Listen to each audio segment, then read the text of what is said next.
আমরা এমন এক বোকা যে আমাদের বোকামির কারণে আমরা জায়গায় জায়গায় অ্যাক্সিডেন্ট বা দুর্ঘটনা ঘটে। সরকারে একটা ফ্লাইওভার ব্রিজ দিছে চৌদ্দগ্রাম বাজারে। এই রোডটা দিয়ে ব্রিজটা দেওয়ার উদ্দেশ্য হলো সাধারণ মানুষ যেন এই ফ্লাইওভার ব্রিজটা যেন ব্যবহার করে।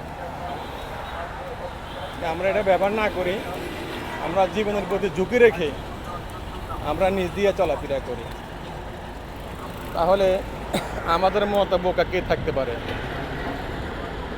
আমরা মানুষ কবে হব সে বাসাও আমাদের জানা নেই।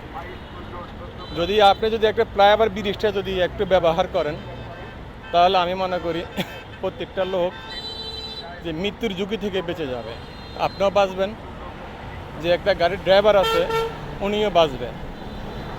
আমরা তা না করি, আমরা সারাক্ষণ এই ফ্লাইওভার যে ব্রিজটা আছে আমরা ব্রিজটা ব্যবহার না করে আমরা নিজ দিয়ে চলাচল করি, তাহলে এখানে সরকারে এত টাকা এখানে ব্যয় করে একটা ফ্লাইওভার ব্রিজ এখানে উনি কেন তৈরি করলো?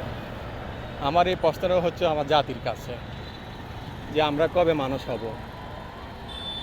এই যে দেখতে পাচ্ছেন এটা চৌদ্দগ্রাম, আমি ফ্লাইওভার ব্রিজের উপরে আছি। যে এই দেখেন আমরা কোন দেশে বসবাস করবো, কিন্তু আমরা ফ্লাইওভার ব্রিজটা ব্যবহার করি না। যারা যেখান থেকে দেখছেন ভিডিওটা অবশ্যই সর্বোচ্চ শেয়ার করে দিবেন, সবাইকে দেখা শুরু করে দিবেন, সবার যেন সচেতন হয়। ধন্যবাদ।